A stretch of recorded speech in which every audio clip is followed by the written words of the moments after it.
History of electricity. कहानी शुरू होती है लगभग 2618 साल पहले से, यानी कि 600 बीसी से, जब यूनान के एक फिलोसोफर थेल्स ने देखा कि जब एम्बर को बिल्ली की खाल से रगड़ा जाता है तो उसमें कागज के छोटे छोटे टुकड़े आदि को आकर्षित करने का गुण आ जाता है। पर उस टाइम में थेल्स ने इस चीज को जादू टोना समझकर नजरअंदाज कर दिया। थेल्स के 2000 वर्ष बाद तक इस खोज की तरफ किसी का ध्यान आकर्षित नहीं हुआ। 16वीं शताब्दी में डॉक्टर गिलबर्ट, जो कि एक फिजिशियन हुआ करते थे और इंग्लैंड की महारानी एलिजाबेथ के होम डॉक्टर भी हुआ करते थे, उन्होंने बताया कि एम्बर और बिल्ली की खाल की भांति बहुत सी अन्य वस्तुएं जैसे कि कांच, रेशम आदि को भी जब हम आपस में रगड़ते हैं तो उनमें भी छोटे छोटे पदार्थों को आकर्षित करने का गुण आ जाता है। यहाँ से स्टैटिक इलेक्ट्रिसिटी का कंसेप्ट सामने आ रहा था। पर अभी भी दुनिया अंधेरे में थी, इलेक्ट्रिसिटी से कोई भी वाकिफ नहीं था। एम्बर को ग्रीक भाषा में इलेक्ट्रॉन बोला जाता था। इस वर्ल्ड को ध्यान में रखते हुए गिलबर्ट ने इस सारे इफेक्ट को बोल दिया इलेक्ट्रिक फोर्स, यानी कि एम्बर को रगड़ने की वजह से लगने वाला फोर्स।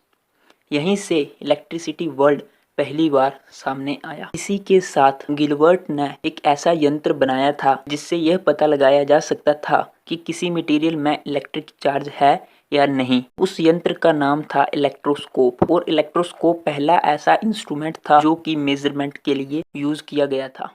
गिलबर्ट के बाद बहुत से साइंटिस्टों ने इलेक्ट्रिसिटी पर काम किया, पर कुछ भी हाथ न लगा।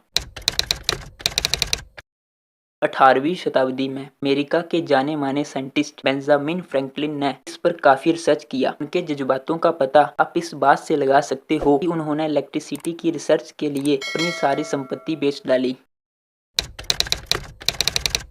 जून 1752 में फ्रैंकलिन ने एक पतंग को ऐसे समय पे उड़ाया जब बिजली चमक रही थी और पतंग के ऊपर एक लोहे की स्पाइक लगा दी।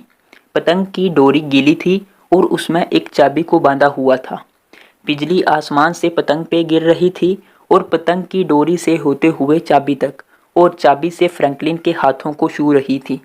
इस तरह से फ्रैंकलिन इलेक्ट्रिसिटी के इन्वेंटर कहलाए। पर अभी भी कुछ ऐसी खोज नहीं हुई थी जिससे इलेक्ट्रिसिटी को यूज किया जा सके। सन 1791 में अलेक्जेंड्रा वोल्टाज के दोस्त लुइगी गलवानी ने घोषणा की कि मेंढक की मांसपेशियों के साथ दो अलग अलग मेटल्स को संपर्क में लाने से इलेक्ट्रिक करंट उत्पन्न होता है। गलवानी ने इलेक्ट्रिसिटी की इस फॉर्म को एनिमल्स इलेक्ट्रिसिटी कहा, पर वोल्टाज इससे प्रभावित नहीं थे। उनका मानना था कि इलेक्ट्रिक करंट डिफरेंट मेटल्स की वजह से उत्पन्न हुआ है, तो फिर इसको मेटल इलेक्ट्रिसिटी बोलना चाहिए। उन्होंने 1792 में अकेले ही मेटल्स के साथ एक्सपेरिमेंट करना शुरू कर दिए। आखिरकार 1800 में वोल्टाज को सफलता प्राप्त हुई और उन्होंने बैटरी की खोज कर दी। यह बैटरी जिंक और कॉपर की अल्टरनेटिंग लेयर से बनी थी, जिसे सॉल्ट वाटर या सोडियम हाइड्रोक्साइड में भिगोया जाता था।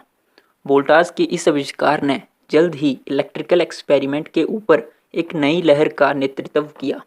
वोल्टाज की यह electric battery DC electric current को उत्पन्न करती थी। इसके बाद 1820 में हैंस क्रिश्चियन ओरेस्टेड ने देखा कि जब भी किसी वायर से इलेक्ट्रिक करंट पास होता है तो वायर के अराउंड मैग्नेटिक फील्ड आ जाती है। 1821 में माइकल फैराडेज ने इसके ऊपर काफ़ी रिसर्च किया और काफ़ी एक्सपेरिमेंट भी किए। उन्होंने देखा कि जब एक वायर को जिसमें इलेक्ट्रिक करंट फ्लो कर रहा है उसे मैग्नेट के पास लेके जाते हैं तो वायर के ऊपर एक फोर्स लगता है। यहाँ से फैराडेज ने दुनिया की पहली इलेक्ट्रिक मोटर का आविष्कार कर डाला, जो कि एक डीसी मोटर थी। फैराडेज ने अभी भी अपने एक्सपेरिमेंट्स जारी रखे और 1831 में उन्होंने एक डायनमो की खोज कर डाली। इसके बाद सन 1879 में अमेरिकन इन्वेंटर थॉमस एडिसन ने फाइनली एक लॉन्ग लास्टिंग इलेक्ट्रिक बल्ब की खोज कर डाली।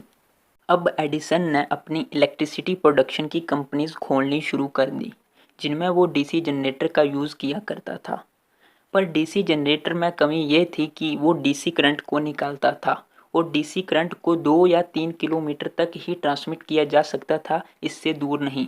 इससे नुकसान ये था कि हर 2-3 किलोमीटर की रेंज में प्रोडक्शन हाउस लगाना पड़ता था। अब एडिसन की कंपनी में एक वैज्ञानिक निकोला टेस्ला भी काम किया करते थे। निकोला टेस्ला अपने एक्सपेरिमेंट्स एसी के ऊपर कर रहे थे। उन्होंने एसी के ऊपर काफ़ी रिसर्च कर ली थी। उन्होंने ये सब एक्सपेरिमेंट्स के बारे में एडिसन को भी बताया, पर एडिसन ने उन्हें अपनाने से इनकार कर दिया और कहा कि आपको जो भी एक्सपेरिमेंट करने हैं हमारे डीसी जनरेटर के ऊपर करें। इसके बाद निकोला टेस्ला ने उनकी इस कंपनी को छोड़ दिया और एसी जनरेटर और एसी मोटर के ऊपर काम करना शुरू कर दिया। अंत में 1887 में निकोला टेस्ला ने एसी जनरेटर और एसी मोटर का आविष्कार कर डाला और इलेक्ट्रिसिटी को दूर तक ट्रांसफ़र करने के योग्य बना दिया। अब एक ही जगह से कोसों किलोमीटर दूर तक इलेक्ट्रिसिटी को भेजा जा सकता था। यहीं से इलेक्ट्रिसिटी की जो एडवांसमेंट है वो शुरू हो गई और डिफरेंट टेक्नोलॉजीज़ आनी शुरू हो गई, जिससे इलेक्ट्रिसिटी का यूज़ बढ़ गया। और आज की डेट में इलेक्ट्रिसिटी एक ऐसा इम्पोर्टेंट फैक्टर है कि जिस पे पूरी दुनिया डिपेंड करती है। अगर इलेक्ट्रिसिटी ना हो तो एक मिनट भी काटना बहुत मुश्किल है। तो फ्रेंड्स, अब आप लोग समझ गए होंगे कि किस तरह से इलेक्ट्रिसिटी का इन्वेंशन हुआ, कितने ज़्यादा वैज्ञानिकों ने कितने ज़्यादा एफर्ट्स किए तब जाके इलेक्ट्रिसिटी इन्वेंट हुआ। अगर इतने सारे वैज्ञानिक अपने एफर्ट्स नहीं लगाते तो शायद आज भी हम अंधेरे में होते।